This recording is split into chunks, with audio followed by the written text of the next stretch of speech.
particularly as I describe in my book, A Sacred Oath, I believe that Northeast Asia is the greatest strategic flashpoint facing the world in the years and decades to come, whether it's on the Korean Peninsula, whether it's in the Taiwan Strait, or whether it's with Japan.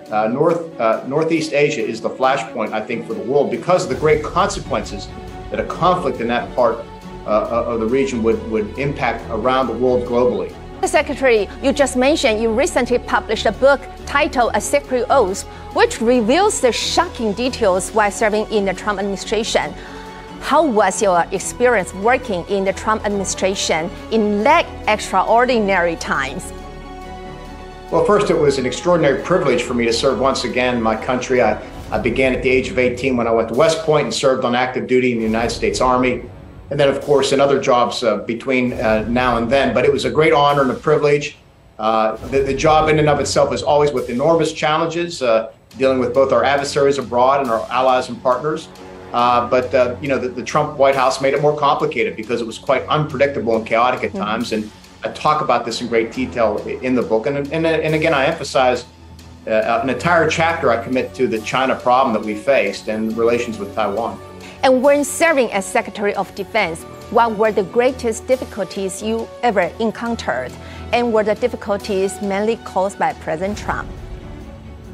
Well, I was never asked not to publish a book. I always felt after I left office that it was important to tell this story. It was so critical to American history that I thought the American people should know what happened during this very consequential time in their history. And I think I could add an important voice to it, not just as another cabinet member, but as the Secretary of Defense and the Secretary of a department that the president often turned to when he needed, action, whether it was dealing with adversaries abroad, whether it was, border security on the southwest border, dealing with COVID, dealing with unrest, you name it, the president often turned to us. So we had our particular challenges. I chronicle it in detail there, but I thought it's important for history for people to know and for people to learn, where I did well, where I didn't do as well, and where we made a lot of advances in terms of modernizing our military for the years ahead.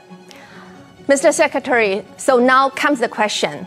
President Trump has shown his ambition to make a comeback for 2024. Mr. Secretary, if President Trump really runs in 2024 again, as a Republican, will you support him? Yeah, well, first of all, I am a Republican, and I like to describe myself as a Reagan Republican because I believe strongly in what Ronald Reagan stood for. And certainly he had an impact on my life. He had an impact on the United States at an important time of our history. And he was a great friend of Taiwan, I think, as well. So I'm a Reagan Republican. If Donald Trump runs for office again, I will not support him.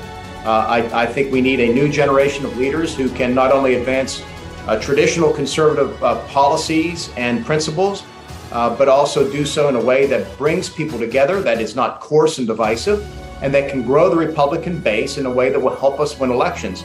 Look, you can have all the great policies and ideas you want, but if you can't win an election and govern, then you can't advance them. And I don't believe that Donald Trump is that person.